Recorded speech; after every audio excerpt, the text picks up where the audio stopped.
இந்த உலகம் எவ்வளோ இரைச்சலை ஏற்படுத்துது. ஆனால் இந்த உலகத்தை தாண்டி கொஞ்சம் மேலே நம்ம ஸ்பேஸுக்கு போனால் எவ்வளோ நிசப்தமாக அமைதியாக இருக்கும்ல. ஆனால் உண்மை அது கிடையாது. சாதாரணமாக மனிதனால் 20,000 ஹெர்ட்ஸுக்கு உள்ள சத்தத்தை மட்டும்தான் கேட்க முடியும். அதனால தான் வானம் நமக்கு அமைதியாக தோற்றமளிக்குது.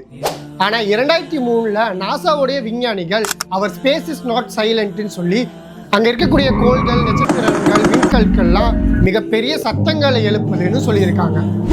ஆனால் 1400 வருடங்களுக்கு முன்பதாகவே நபி ஸல்லல்லாஹு அலைஹி வஸல்லம் மெஹராஜுடைய பயணத்துக்கு விண்வெளிக்கு போகும்போது ஸ்பேஸில் நிச்சயமாக நீங்கள் பார்க்காத ஒன்றை நான் பார்க்கிறேன், நீங்கள் கேட்காத ஒன்றை நான் கேட்கிறேன், பிரபஞ்சம் கடுமையாக கத்தி கொண்டிருக்கிறது, அது கத்துவதற்கு உண்டான நிலையிலேயே இருக்கிறதுன்னு சொன்னாங்க.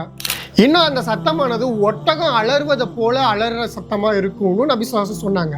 இந்த சத்தத்தை கேட்டு பாருங்க. சுப்ஹானல்லாஹ்.